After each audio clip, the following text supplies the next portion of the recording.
My first memory as a child was when I was 4 years old and a tornado destroyed the house I was in.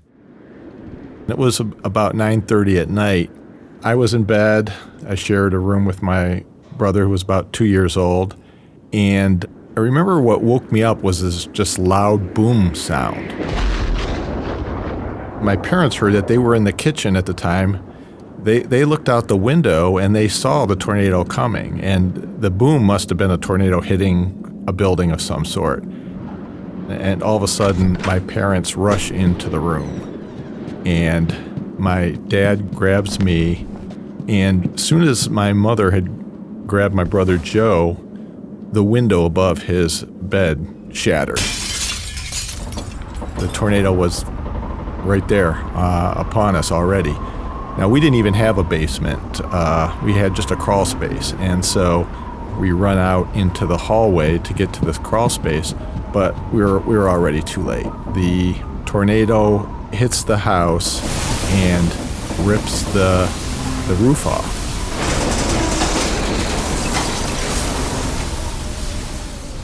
My dad kind of falls to the floor over me. My mother does the same with my brother. And I just remember just how loud everything was. Just everything. The sounds of not only the storm, but, parts of the house tearing apart, things flying through the air and landing in all different kinds of places. Later they found an asphalt shingle that was like embedded in a closet door in my room. I don't even know if I could say I was frightened. I mean, it was more just this existential terror that, I had no idea. I didn't know what a tornado was at that time. It was everything that was just totally new to me. The next thing I really have a vivid memory of is we spent the night at my grandmother's house. She lived close by. It was just like a mile away. And I just remember like laying in the bed they put me in, which was right near a window. And my eyes were open the whole time, looking out there, looking to see if there was going to be another tornado, another storm, whatever. I had no knowledge enough to know whether this could happen twice in a night or what, but it was a terrifying night for sure.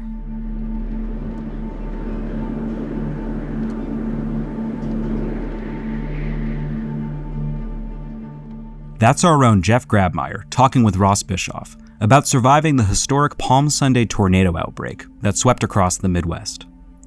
Jeff was 4 years old, living in Toledo, Ohio, and they didn't have the science or warning systems that we have now to alert people in his area. That day, 47 tornadoes killed 271 people and injured 1,500. We'll come back to Jeff later in this episode to hear more about the lasting impact that night had on him. So, if you haven't guessed by now, this episode focuses on tornadoes and those who study them up close. And despite what a certain movie might lead you to believe, tornadoes do not whisk you off to a magical land. They decimate. They're not something to foolhardily chase after if you don't have the proper training or equipment. They will chew up anything that comes in their path and spit it out at deadly velocity.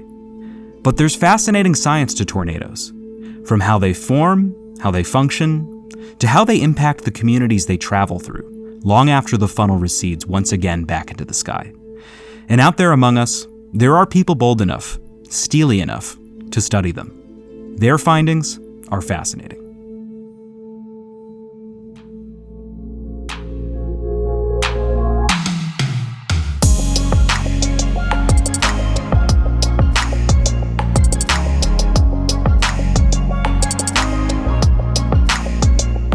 I'm Jacob Carrozza, and you're listening to Now at Ohio State.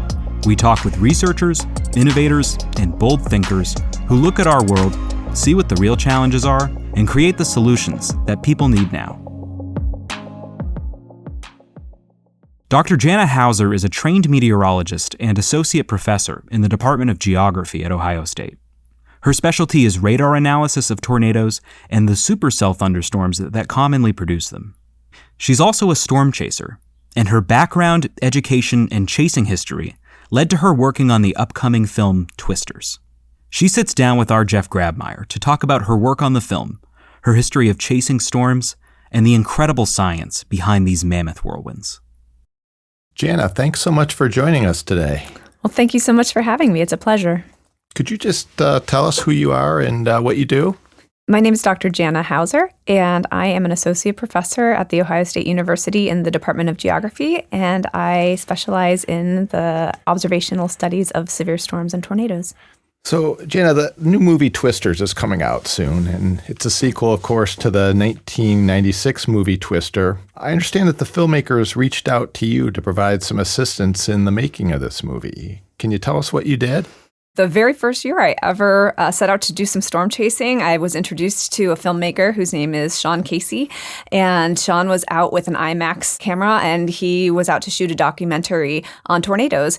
And I was a young green undergraduate student at the time, and I was operating a mobile radar. So we were introduced through that season, as well as a subsequent season of consecutive work together. The second season, I actually worked with him in his vehicle, which at the time was called the TIV, or the Tornado Intercept Vehicle, which is basically a truck chassis comparable to something like a Ford F-250. And he took all the exterior off and outfitted it with iron plates and put it really low to the ground. Thing basically looked like a tank with a turret on the top. And he would put his camera, his IMAX camera, up in the turret and kind of spin it around. So more recently, with respect to Twisters, I just happened to have been talking to Sean in passing about spring of 2023, this would have been. And he mentioned that he was commissioned to do some filming for Twisters. And he said, yeah, do you have any interest in joining? And I said, absolutely. I'm not going to pass that up. Dodge whatever's in there. It's big and it's moving fast. Drive. Go, go, go!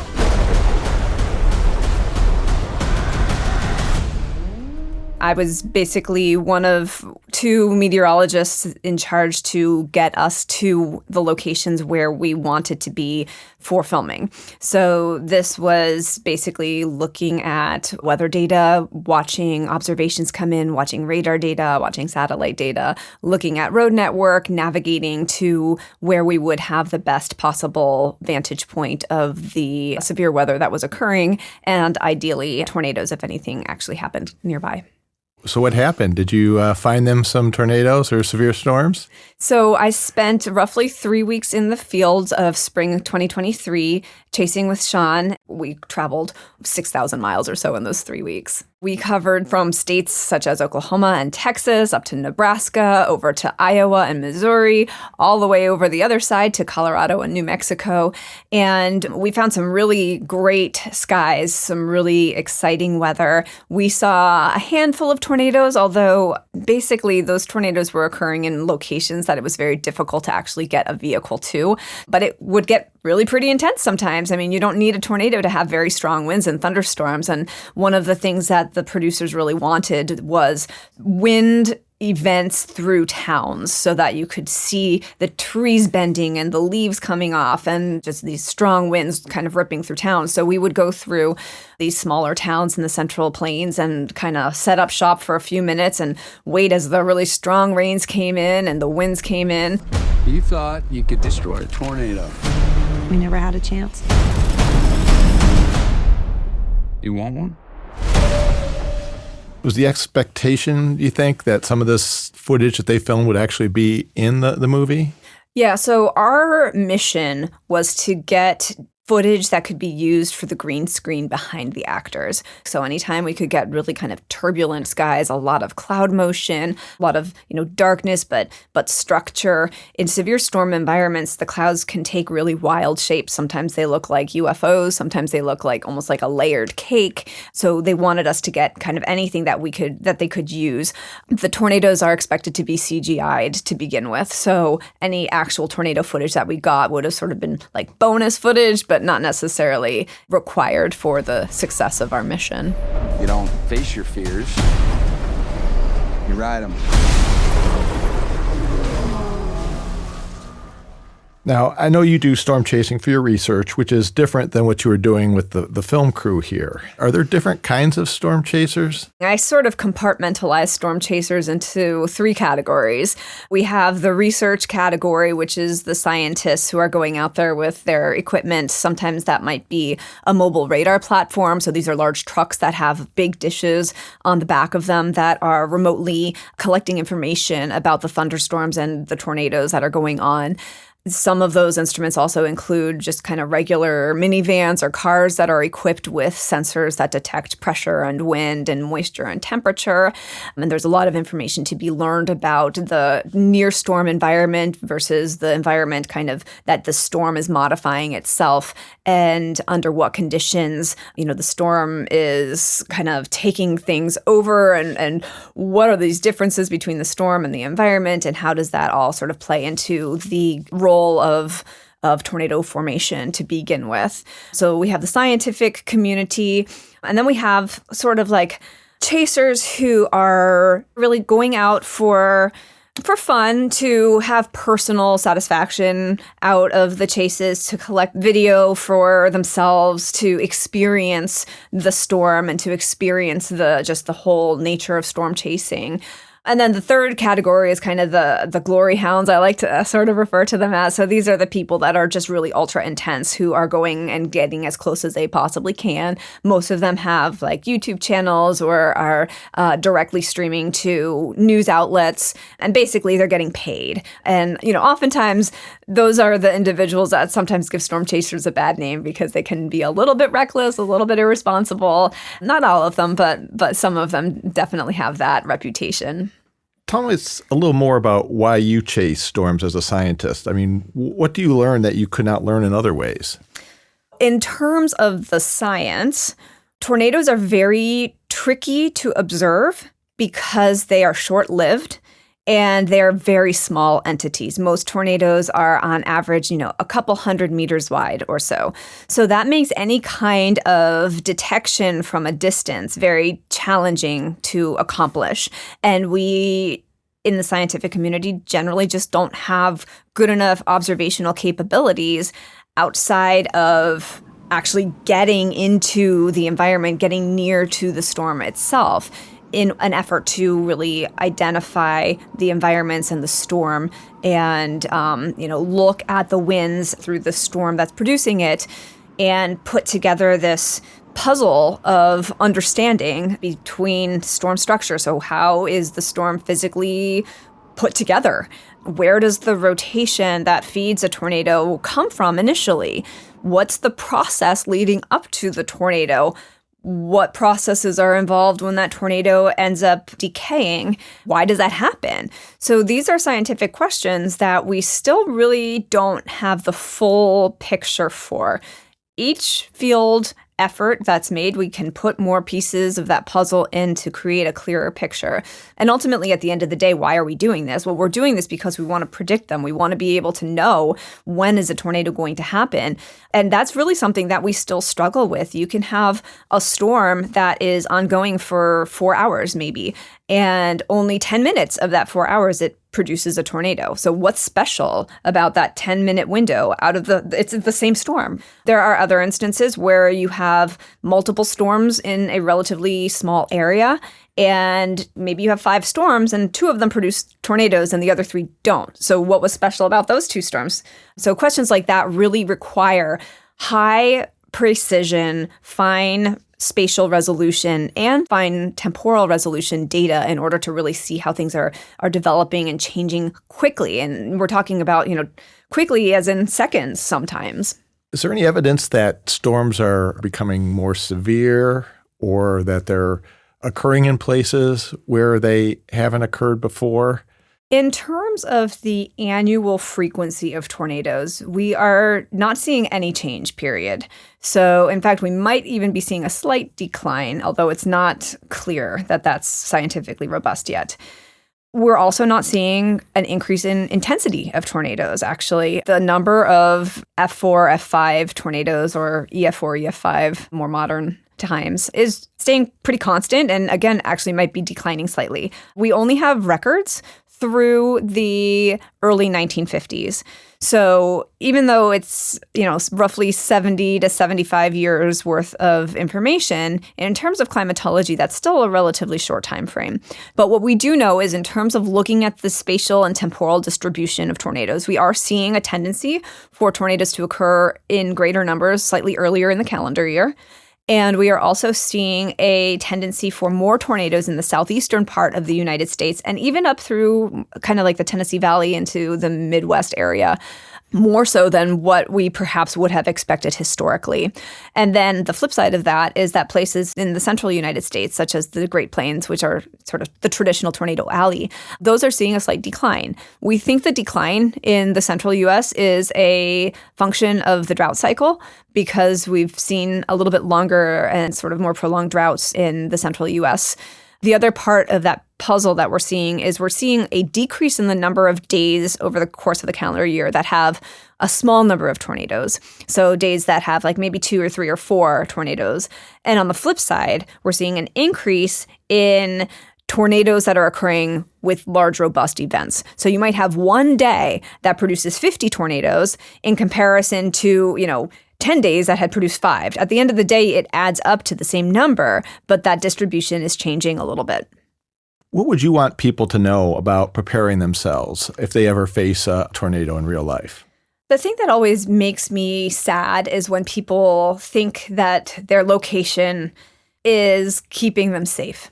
So this can range from somebody in New England saying, oh, it's New England, we don't get tornadoes. Or, somebody in central Columbus saying, tornadoes are going to dissipate before they enter the town because we have skyscrapers and things like that. Or it can be the people who are living in a little river valley who say, tornadoes never cross this river.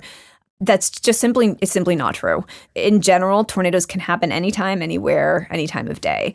And what we're seeing more recently in recent years is this tendency for tornadoes to be occurring sooner in the calendar year. So wintertime events are particularly difficult because people aren't thinking like, I'm going to have a tornado. It's February.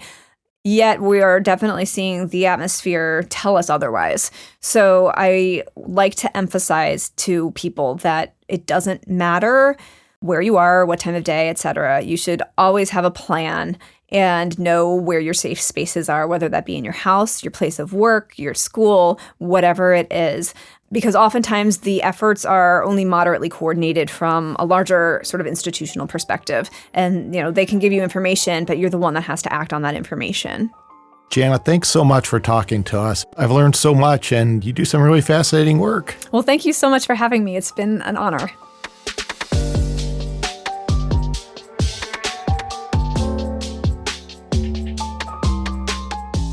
Another person bold enough to face these storms is Dr. Nick Kaman. And while he doesn't so much chase storms as they're happening, he's on site after they've dealt their destruction. Dr. Kaman is a clinical professor in the Department of Emergency Medicine at Ohio State's Wexner Medical Center. His clinical interest is in disaster response and emergency preparedness, and he serves as the medical manager for Ohio Task Force 1, FEMA Urban Search and Rescue. He sits down with our Ross Bischoff to discuss what it's like to respond to a natural disaster and what we can do as a society to prepare and train for these events. Dr. Kaman, thank you so much for being with us today. Thank you for having me. Can we just start off by just tell us what you do?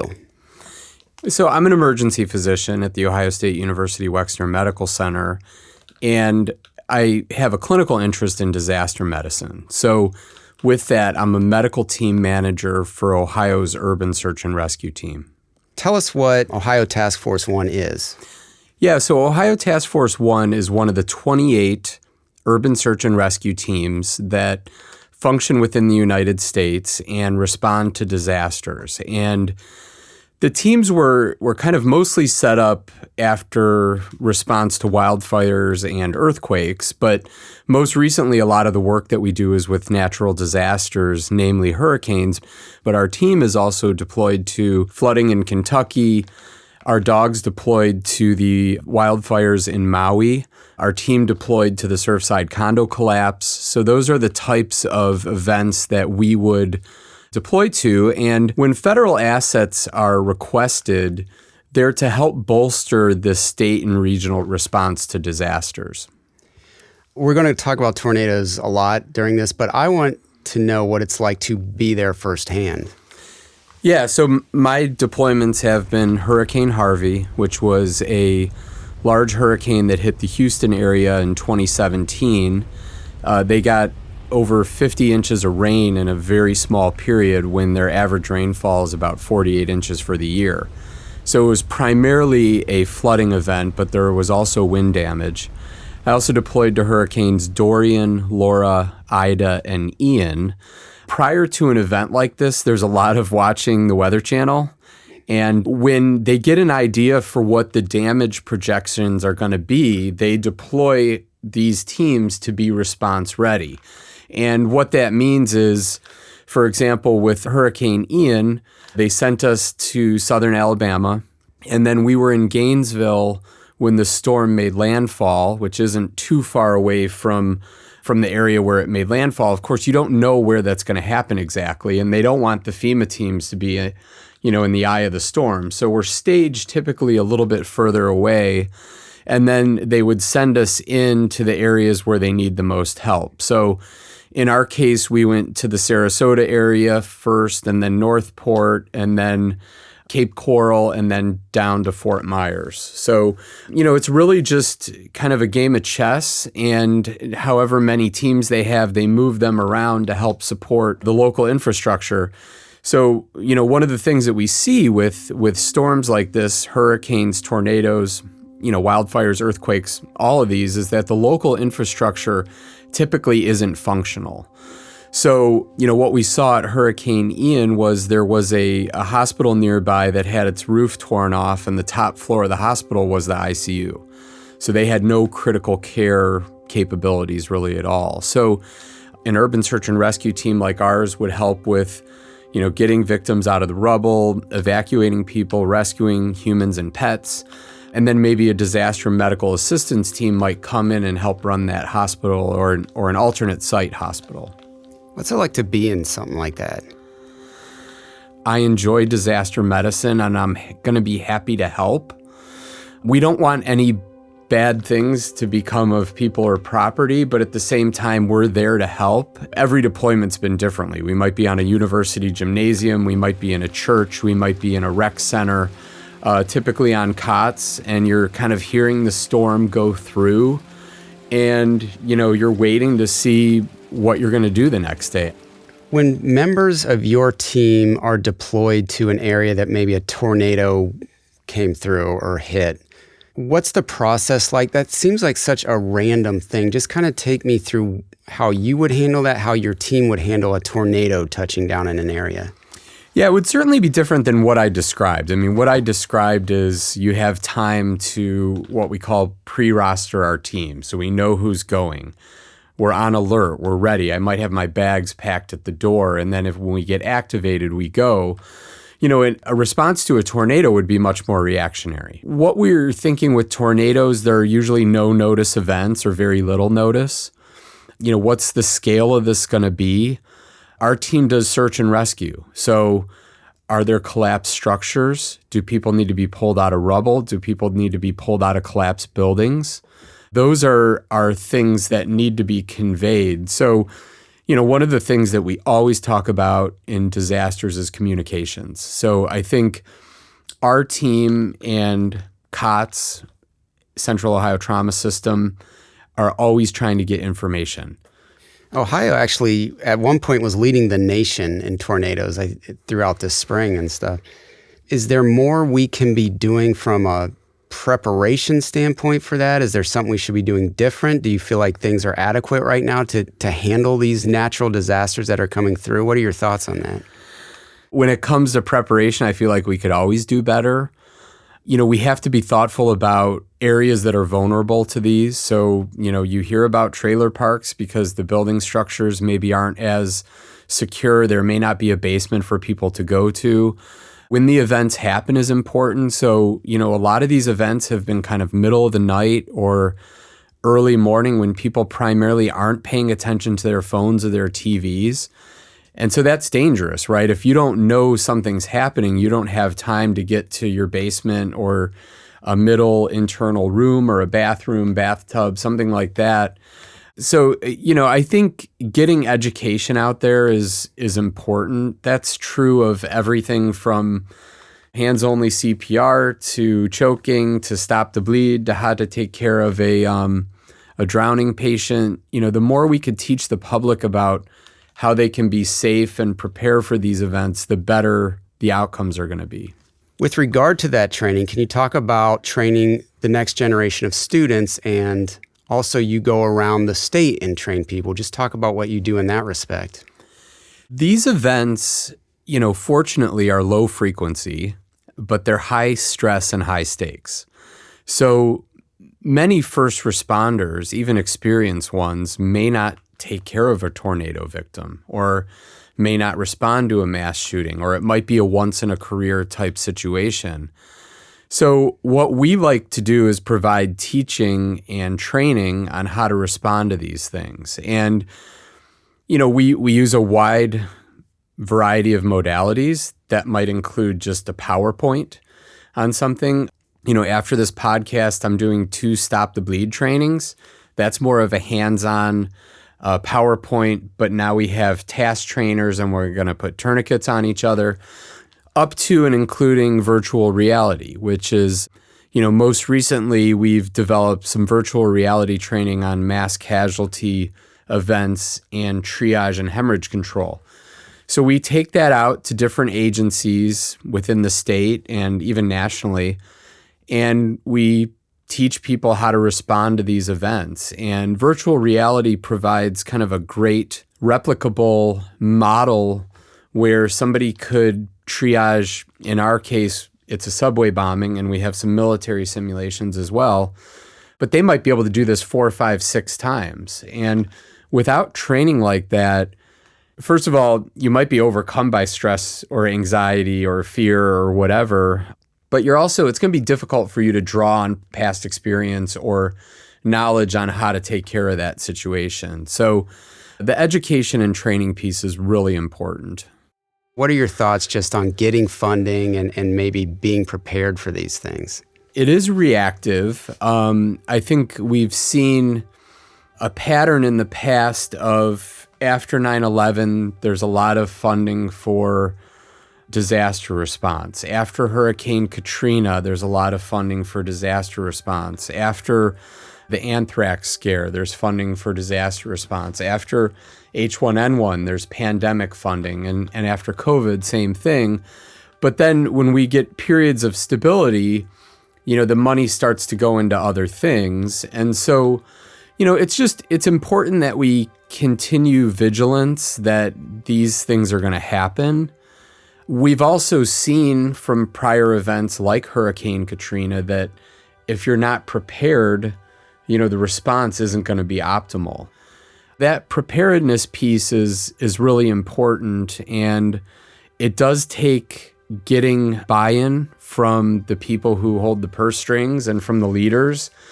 But I think the investment's worth it when you build in mitigative strategies to building structures, let's say, or preparedness options like having AEDs and tourniquets and Narcan stations in a school building or in a church or in a casino. Those things are bound to pay off at some point. And even though they cost money, it could be lives saved. We've had Dr. Jana Hauser in here, and she's actually a tornado chaser, which is amazing to me.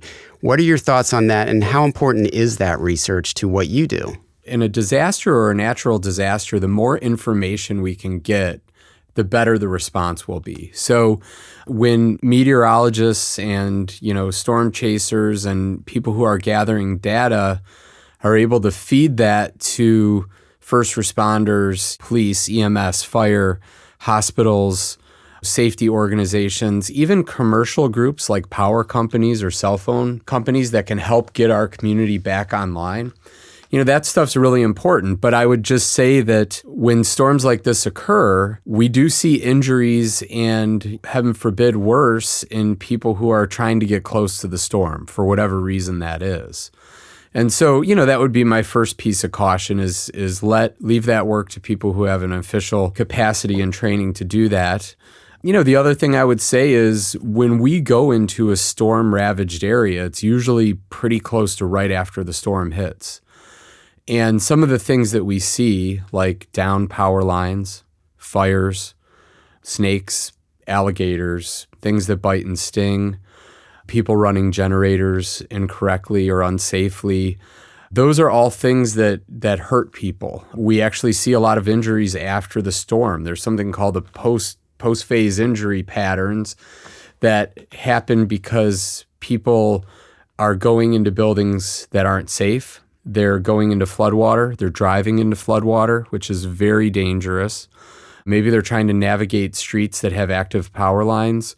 We have safety officers and other people that mitigate all those risks to our team.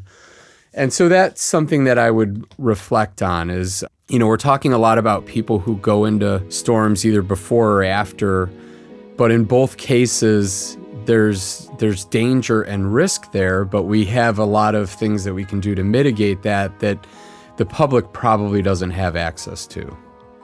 Dr. Command, thank you so much. Your work is fascinating. I really appreciate you being here today. Yeah, thanks for having me.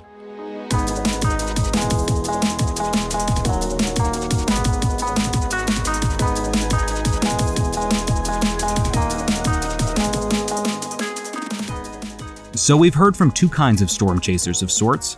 Dr. Hauser chases them at the beginning, trying to understand the science behind what turns a storm from severe to deadly. And Dr. Command chases storms after they've passed, leaving injured and vulnerable people in their wake. But what about the lasting effects of such storms? The mental toll tornadoes leave in their wake. The scars they leave on us long after the land is grown over and the debris is cleared. In Jeff Grabmeyer's case, something quite interesting came from that terrifying night in Toledo, Ohio, when he was 4 years old, as he explains to our Ross Bischoff. And it obviously had a huge impact on your life, didn't it? It really did. I think, as a young boy after that, I had this great interest in meteorology. At that time, you could actually buy this little kit for kids, a little science kit that had like a barometer and a thermometer and things like that in there too. And you could, a little booklet in there that told you how you could forecast the weather. And so I got one of those for Christmas one year when I was probably about 8 or 9 years old. And at least for a couple months, I kept up doing my own daily forecast. Even if I couldn't stop a tornado from happening, being able to forecast it gave me some sense that, I could protect myself and my family. I think this whole experience was one of the things that led me to be a science writer. It made me want to understand the world around me and how things operated and what it was that could lead to storms and tornadoes and just kind of learn a little bit about the whole world around me. For maybe somebody who hasn't lived through a tornado and experienced this terror, when they hear warnings and sirens and stuff, what should they do? I mean, what would you say to somebody who maybe doesn't take it seriously? I think people should take tornado warnings seriously. Obviously, I still do. It's just not something that you want to play around with. It was not something that we were expecting at the time, for sure, but you just never know. And even though I've been, impacted by one tornado, I'm not taking chances. I'm gonna still prepare every time I hear warnings. Jeff, thank you so much for sharing your story with us today. It's fascinating as always. It was a pleasure talking to you, Ross.